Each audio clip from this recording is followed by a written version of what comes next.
Okay, well, welcome to my talk on Runspaces and modules and the closures, oh my. I'm still getting feedback. First, we must thank our sponsors. They're all wonderful. We wouldn't be here if they weren't here. So who am I? I'm Bruce Payette. I'm a founding member of the PowerShell team way back in 2021. No, 2001, way back. I was a lead kind of architect on, I'm being stalked.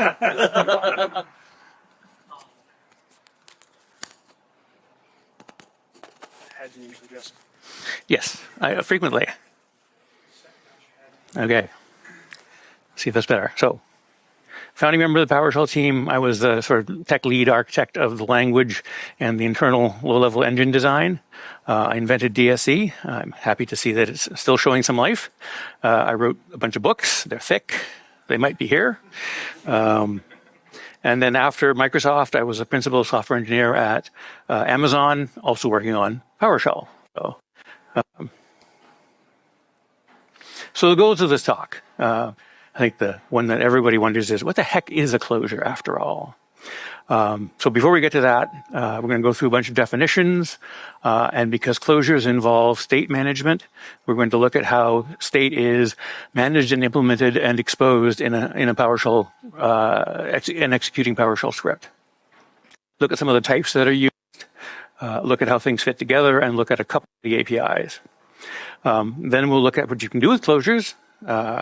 And a warning, this is a Nerd Factor 10 talk. So it's lots of little bits and pieces and squirrely ways. Binary decimal. Yes. Octal, please. So definitions, Runspace. Who here knows what Runspace is? I'm hoping that's like 100% of everybody. Okay, good. So Runspace is a place to run PowerShell code. For some reason or other, people found that confusing. Run space, run stuff in a space. It's an abstraction for running PowerShell engine. They can be created locally or remotely using remoting, which is pretty important. And they are created through RunSpace Factory because it's a factory that returns different base classes. So using the gang of four factory pattern. There's another class that I only bring up because if you start looking at Runspaces, you'll eventually run into ICommandRuntime, and nobody knows what that is, except me. So this was a shim layer that directs how stuff flows through the pipeline. The idea was, so there was a concern by important people that stuff could get trapped in PowerShell, that the only way you'd be able to invoke a command in PowerShell was through PowerShell. They wanted to be able to invoke the commands separately. So we built this thing called ICommandRuntime. And it allows you, if you derive from the commandlet class, not the PSCommandlet class, then you can use ICommandRuntime to actually run the commandlet standalone without an engine. There might be one commandlet that actually does this, but that's it. And then, interestingly, because we addressed their concern, of course, there had to be a second concern about how you shouldn't be able to execute any of these things standalone. So nobody should use commandlet. Everything should be PSCommandlet. That was a requirement for all Microsoft commandlets. So, yes, this is a political layer API. I'm sure we're all familiar with the political layer. And there's another class that you'll run into in the APIs called execution context. So execution context binds the pieces of the engine together. But wait, Runspace does that. Well, yes. And then there's session. A session is a connection to a Runspace. It's basically a public wrapper around Runspaces to make them simpler. I think the usability testing went something like this. Okay, which of the following words make you think of session most? Session or Runspace? If you were choosing to name a session object, how would you name it? Session or Runspace? You can see how that would turn out. So the session, which is above Runspaces, and then the session state, which is inside a Runspace. And the session state gathers together all the drives and variables and scopes and stacks and all that junk. So session state essentially encapsulates the current executing state of the machine.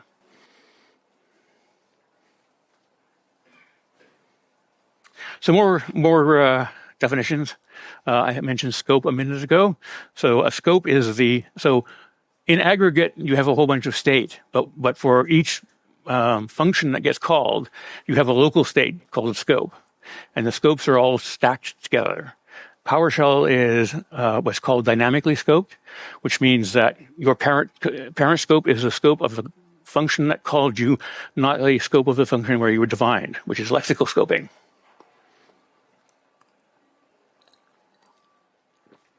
And then module. So module basically wraps session state. There's a lot of that wrapping going along. I don't wrap. So it wraps session state, and then it provides a tree of dependencies. So modules can import other modules, which mean that they have references to those modules. Stuff gets copied from one module to another. One of the design principles actually for modules is that they could be a lens. So they give you a view of a set of commands, gives you a view of session state. It's entirely possible to have a module that only has a module info file. And all it does is it imports other modules and then republishes some set of commandlets. So if you say you have a scenario where you're always using one commandlet from module 1 and 2 commandlets from module 2 and 3 commandlets from module 4, you could in fact write a single module that imported the 1 commandlet from commandlet 1, the 2 from commandlet 2, 3 from module 3, and then republish those as a single module. So it's very flexible. There's the design diagram that we had for how all the module stuff would work. It went around and around and around. It's kind of like a French horn. It never ends. And then our last set of definitions. So Lambda, what is a Lambda? Lambda is an anonymous function in a programming system. The term comes from Alonzo Church's Lambda notation, or Lambda calculus, which was a peer of Turing's machines for proving computability. You can prove computability using the Lambda calculus. It's called the Lambda because the symbol that he chose to use for defining a function was a lambda. Then closure. This is from Wikipedia. It seemed like a concise definition. A closure is a record storing an anonymous function, that is a lambda, with an environment, which in PowerShell's case is session state. So a script block is a lambda by default. It's unbound. But it can be affinitized or bound to an instance of a module, in which case it becomes a closure. Something that, total aside, I've been learning Rust lately, and it turns out that Rust lambdas are closures, but Rust functions are not. That makes no sense to me. So here's all the pieces together, right? It's like one of those little fairy tale stories for your children where the PS session wraps the Runspace, and the Runspace wraps the session state, and the session state wraps the scope chain, and so on and so on and so forth. Yes, very huggy. Where's Rob? So let's go back and look at the script blocks a little bit more. So the type that implements them, system management automation.script block. It has an associated module member. If this member is null, then you have a bound script block. That is, if it's not null, then you have a bound script block or a closure. Some detail on how all this works. Originally, when I wrote the runtime, we had to pass around, execution context is that wraps the internal parts. We had to pass execution context around through every API that was accessing the engine. And eventually that just got to be, it was an extra parameter on every single API, and that got to be a little too much. So we decided that we would just attach it to the thread in thread local storage. So when you call a function, if the function has an associated module, the current binding gets pushed on a stack, and the new binding gets set until the function ends, and then it gets popped. And that's how that works. So the script block APIs, PS module new bound script block. So we've been talking about binding script blocks. This is the code in the PowerShell runtime that actually does this. I mentioned execution context. So this is where we get execution context from thread level storage to get the running instance of the engine. And then we create a new bound script block. The other script block API is get new closure. So new bound script block is on a module, so you can bind a script block to a module. That is, in fact, how exported functions work. Right? Every function exported from a module is technically a closure. Get new closure is a method on script block, and it does one other interesting thing. It copies the variables in the nearest dynamic scope into the module, and then attaches that module to the script block. So you can see here, capture locals. That allows you to pass state into a closure without having to use $using, etc. So let's do a little, get into some demo code here. Right. So like I said, script block has a module. Oh, how charming. Thank you.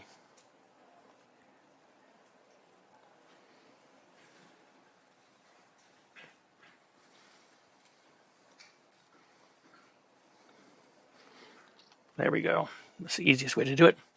Okay, so we have, can everybody see that? I hope it's big enough. You're in the front row, Frederick. Doesn't count. Yes, so we have a module, or a script block rather, that has a module member associated with it. And of course, it returns nothing because we haven't attached anything to it.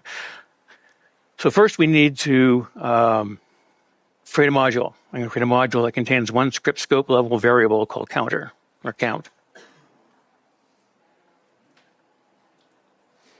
Okay, so now we have our module. Now I'm going to attach it to the script block.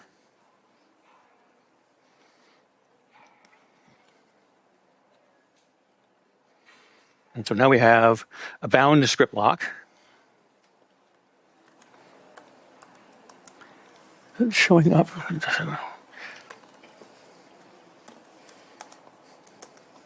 So it was initially 0. It's mutating the state, the private state of the module. So this is what a closure can do. We can have private collections of data that it can mutate in its own context. And to prove that it has a module, you can see the module bound to it. And in fact, you can see the session state bound to it. So this is a session state instance. The other thing you can do with a bound script block is, because you can extract the module containing the bindings from the script block, then you can use the ampersand, the run call operator, passing in the module you want to invoke in, and then a script block to invoke in that module. This was intended to do primarily debugging on modules because they have different scopes, but it's also kind of cool. Right? So now if I do back to 0. Some people are worried about this. They think, well, I mean, you can sneak into a module and change it. Yes, you could. Could you do it by accident? No. I mean, no. Okay. So let's create another one. Oh, actually, rather than having to ampersand the script block all the time, let's make it a function. So now I can just do C1. Much easier, right? So that's all the function is. It's just a script block bound in the function drive. So you can create functions as you will. Let's do another one here. A new bound script block. We'll call it, we'll undo that. And we'll hit key. And now C2. And we can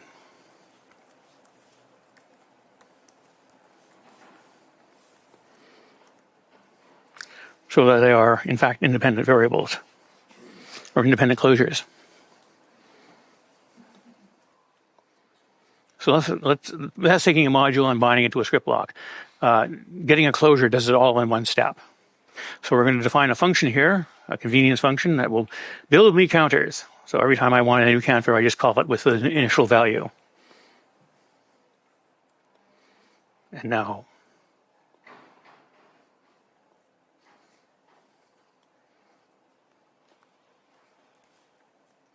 we have RC1 again.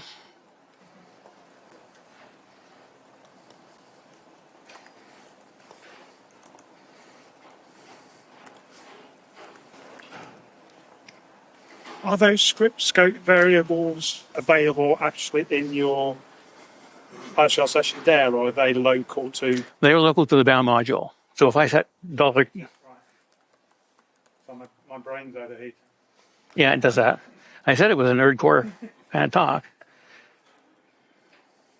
So you see, I can set counter in the global scope and it has no impact. Global variables, though, would still be visible, right? Because the way module scoping works is that each module has a session state. Each session state has a stack of scope of function scopes, but the modules themselves are linked. The session states are linked together. So it looks in the module session state, anywhere in the current scope, or in the script scope, and then if it doesn't find the variable there, it looks in the global scope.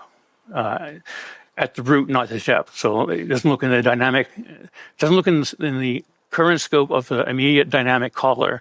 It looks in the static script scope in the primary session state in that run space. So when you say global, is that global shared with it as well? Global is shared, the top scope is shared with it. So if I have a function that has $counter in it, or $X, and I'm using $X inside the module, it won't see that. Right, it'll go to the very first variable scope within a module. Boy, that was not come out right. Or something like that, yes. Remember that French horn thing I said? Round and round and round. Like recursion is. Yes? Sorry, in this concrete example, if you use or if you set the global $global foreign count to 0, and instead of using this $script inside the Lambda, Yep. Or closure in this case, it will actually be able to override the state of The global well, yes. If you say if within a closure you say $global foo equals 13, then the global foo will be 13. You can use the script scoping decorators to change where you're writing into, right? So now we can create another counter.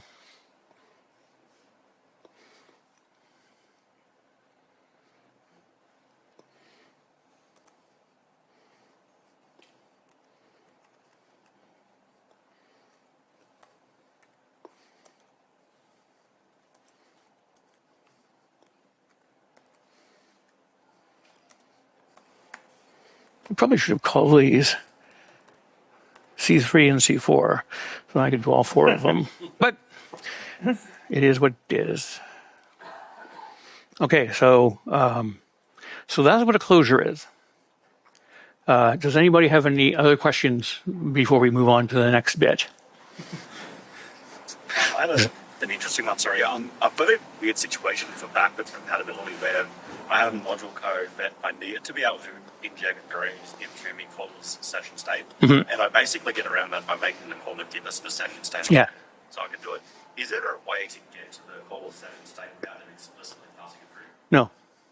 By design.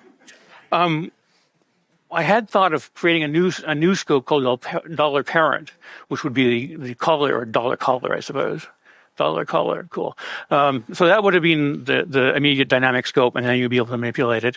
But we never implemented that. By design, modules don't share local scopes because they are designed to be isolated, right? The code, and yet, so that works, and people like it until they don't, and then they want to do something like what you're doing, and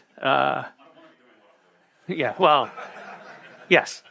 But people don't want to set things like verbose mode and things like that and have them copied into the module. Can't you use set variable that has a scope option where you can specify an integer? But you can't set the scope. So it'll be the current scope. There's a new scope stack in the module. So the way it works is it walks up the scope stack for that module, and then if it doesn't find anything, it looks at the root scope of the global module. So if you say, if you use get variable dash scope, it'll look up the module scope, not the caller scope. But that's actually a good idea. That'd be an easier way to implement it had to have a dash caller property on that and have it go look at the dynamic caller scope. Somebody take open in a bug request. Sort of closure is good for. So I should switch back to this for just a second. Magic. So they encapsulate private state in a function. So it allows you to do things like function generators, like the new counter, right? You can create these pieces of code that are parameterized and reusable. Think, for example, if you're in a GUI and you're creating a whole bunch of buttons, that the only difference in the button is the text that they emit. Then you can just say new button paren new button function, and then call Fred or Barney or whatever. So that's actually, and that's used a lot. Closures are used a remarkable amount in modern programming languages, including JavaScript, which is a little weird. But Rust, JavaScript, C# has Lambdas, Python has kind of a weak Lambda notation, and they're all closures. And they're used extensively to capture state for the executing piece of code, so you don't get contamination. That would, I think, be valuable in certain scenarios in PowerShell. But now that PowerShell has classes, you can also do things like have a class and then encapsulate the state for each instance of that class.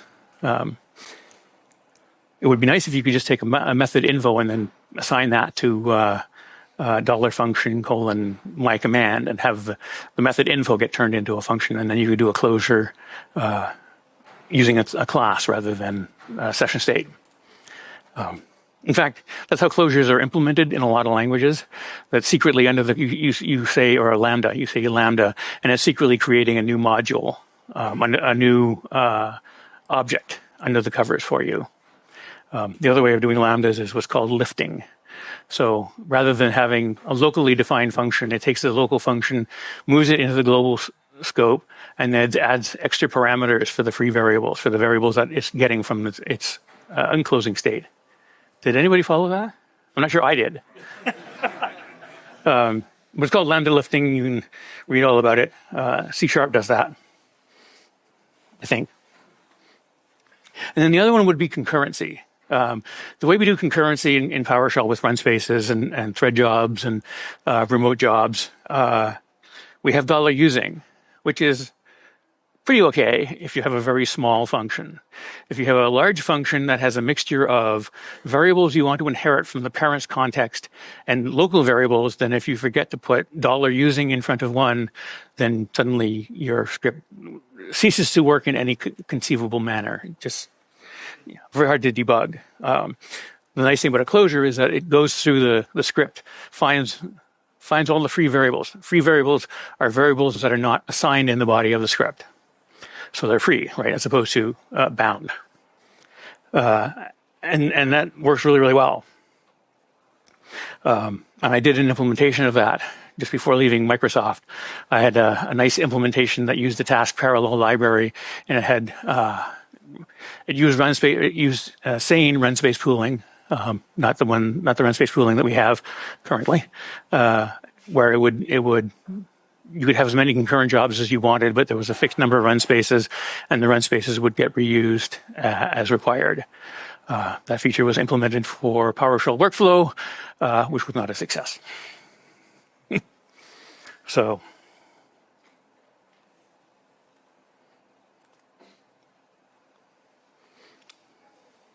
we'll take a look at what it might do. So here's a function that just creates a task object out of a script block. right? Script task objects take actions or functions generically,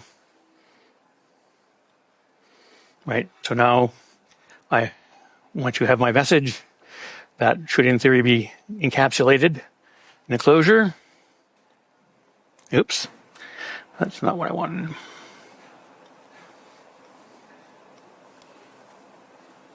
There.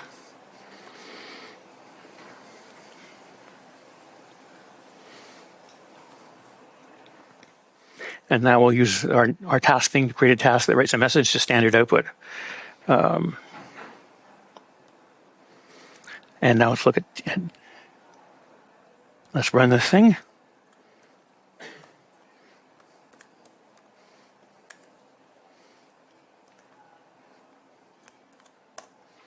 And it works. It prints out hello there. But that's from it's running synchronously, so it's running on the same thread and grabs it from the current context. Unfortunately, if you want to actually do it asynchronously, I have to create a new task for this, since tasks can only be run once. Oh.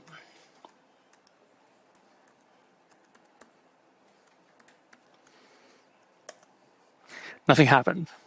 And then if we look at the task variable, you see that it faulted because it was trying to execute it on a new thread that didn't have a run space associated with it. That's easy to fix. I did fix that in this prototype that I did.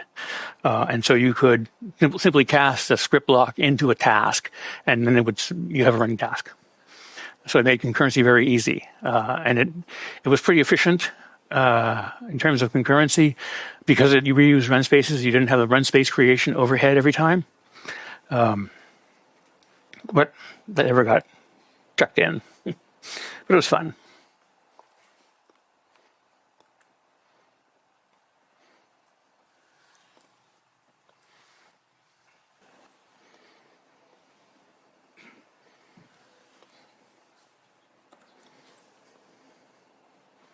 Okay, there we go. Yeah, so I did say that stable functions are very useful. Concurrency would be awesome if it worked, but it doesn't work. So I'm showing you things that don't work. So in summary, closures are pretty neat, but they're not very useful as currently implemented. There are scenarios where you can use them, and I have, like if you're doing a dispatch of closures from a hash table. You can do some pretty neat things around like state machines and stuff. But they're not your everyday programming abstraction.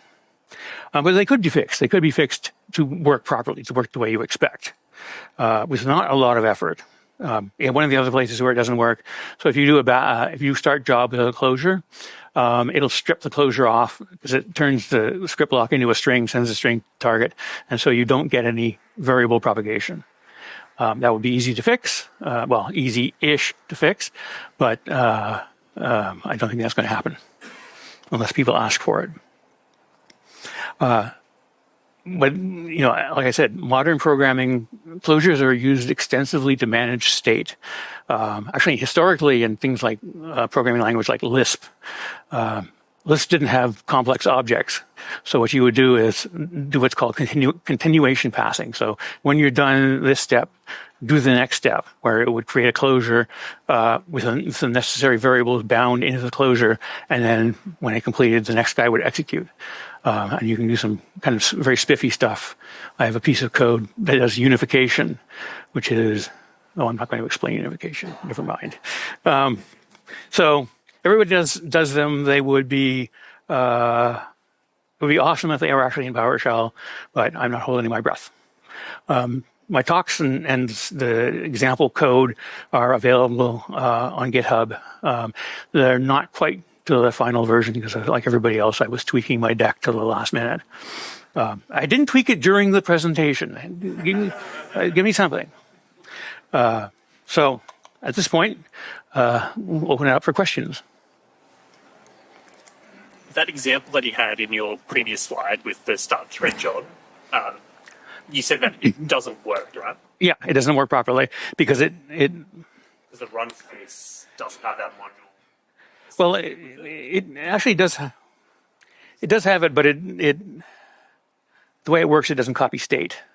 So unbound Runspaces or unbound Lambdas are pure code, and there's a mechanism in place to do state copying with $using, where it bundles up the using bindings and then the text of the script and sends it to the Runspace.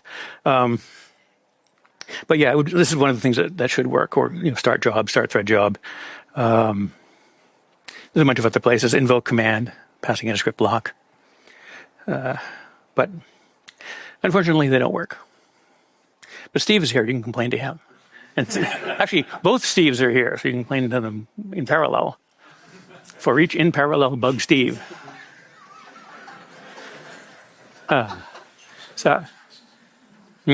Separate Runspaces for them. Yeah, that's quite true. Dev and PM. Are there any other questions? Oh, okay. I had another function which originally was just a function in a script, but ended up getting into a module. And what it was doing was it basically was a replacement for each object, which set up some logging around the success of each loop operation. When it became a module, you couldn't really just invoke the script block that gets passed to the process script anymore. And I found that if I did things like GPU closure, I lost access to the caller scope where I might have wanted to get variables. And the best way I found is just using for each object and making it invoke the script block, because it ran it inside the module, but it maintained the call scope. Yeah. Is there anything better you can do, or that's kind of... Not that I know of. I mean, that you're using the mechanism that were intended for those scenarios, which were decidedly edge cases. But again, if a little more effort into state management would make all of this stuff a lot easier to do. You're welcome. Did I? Right. I don't think I repeated the question. I don't think I could repeat the question. Yes.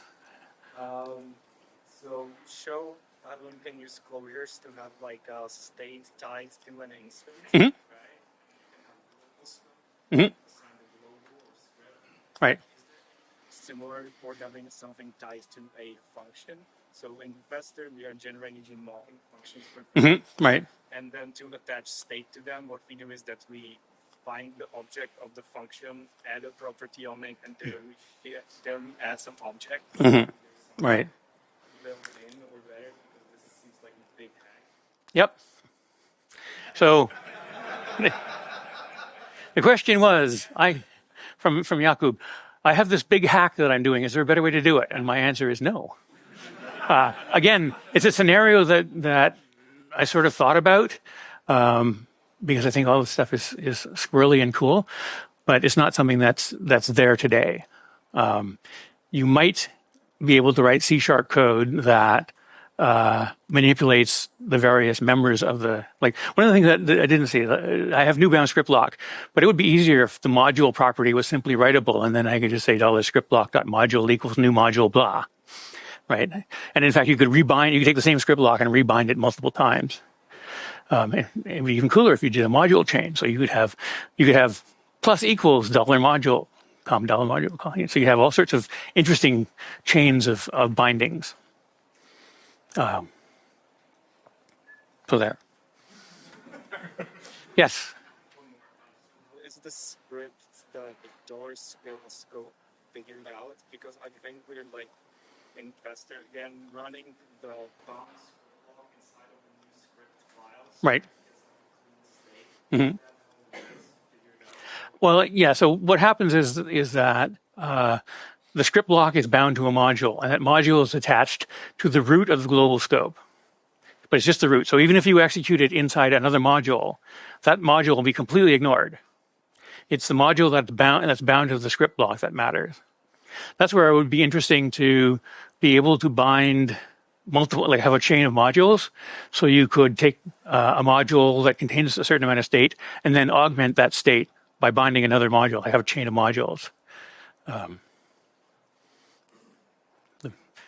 Makes my head spin.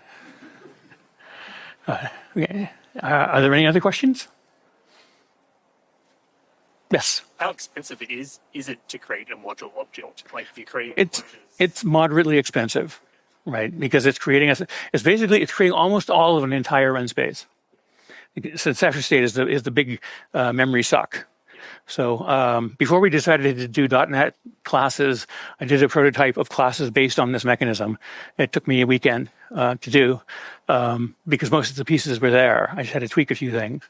And it worked really well, but I was very concerned about performance. So it would be nice to have some of this trimmed a bit more. So, anyone else? Yes, Jakub.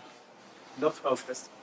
The thing that you mentioned that you can start a new task and execute PowerShell code. Right. Well, I implemented it. I just didn't check it in. It requires changes to the engine. So what I actually did is when you created a task, I had code in there that said, "Oh, he's creating a task. I will gather the variables from the nearest enclosure, create a closure, and then execute that as a task." So it required some access to internal structures to do it, but it didn't take very long to implement. I mean, the basic stuff was really easy. Making it semantically correct across all of the scenarios was tricky, and I didn't have classes in scope. I wasn't thinking about classes there. That's better. Classes have their own affinitization. They have their own, basically, environment where they're bound. So my stuff worked fine for everything except if you were trying to invoke a class in a different module, in a thread. So, but any more questions? No? Well, thank you very much. Like I said, the code is